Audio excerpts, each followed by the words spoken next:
നിങ്ങൾ ഇത് അറിഞ്ഞിരുന്നോ?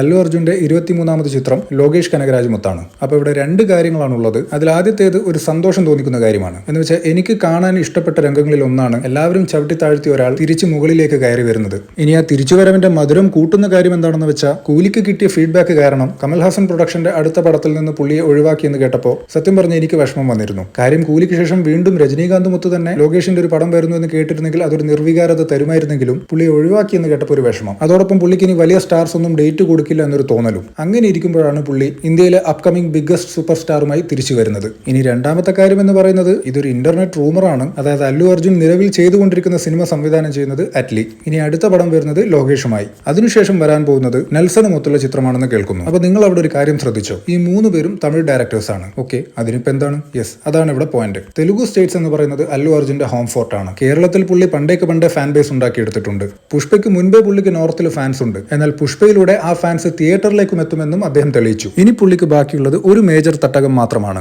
അവിടെ ഇപ്പൊ എന്താ സംഭവിക്കുന്നതെന്ന് ചോദിച്ചാൽ വെറ്ററൻ സൂപ്പർ സ്റ്റാർ മാക്സിമം ഇനി 1-2 പടങ്ങൾ കൂടി ചെയ്ത് കരിയർ വൈൻഡപ്പ് ചെയ്യും. നിലവിലെ സൂപ്പർ സ്റ്റാർ പൊളിറ്റിക്സിലേക്ക് പോയി. പിന്നെ ഒരാൾക്ക് ഇതിലൊന്നും വലിയ താല്പര്യമില്ലാത്ത മട്ടാണ്. വേറൊരാളുടെ ബോക്സ് ഓഫീസ് പവർ നഷ്ടപ്പെട്ടിട്ട് ഒരു 10 പതിറ്റാണ്ടിന് മേലെയായി. അപ്പൊ തമിഴ് പോലൊരു വലിയ മാർക്കറ്റിലേക്ക് ഇറങ്ങാനുള്ള ബെസ്റ്റ് ടൈമാണിത്. അപ്പൊ ഏതെങ്കിലും ഒരു ഭാഷയിൽ പടം ചെയ്ത് അത് തമിഴിൽ ഡബ് ചെയ്ത് ഇറക്കുന്നതിന് പകരം അവിടുത്തെ പ്രോമിസിംഗ് ഡയറക്ടേഴ്സിനെ വെച്ച് തന്നെ ഒരു സിനിമ എടുത്താൽ അതിലൊരു തമിഴ് ഫ്ലേവറും വരും. അവിടെയുള്ള ആളുകൾക്കിടയിൽ അത് കൂടുതൽ ചർച്ചയും ആവും. So this may be A plan.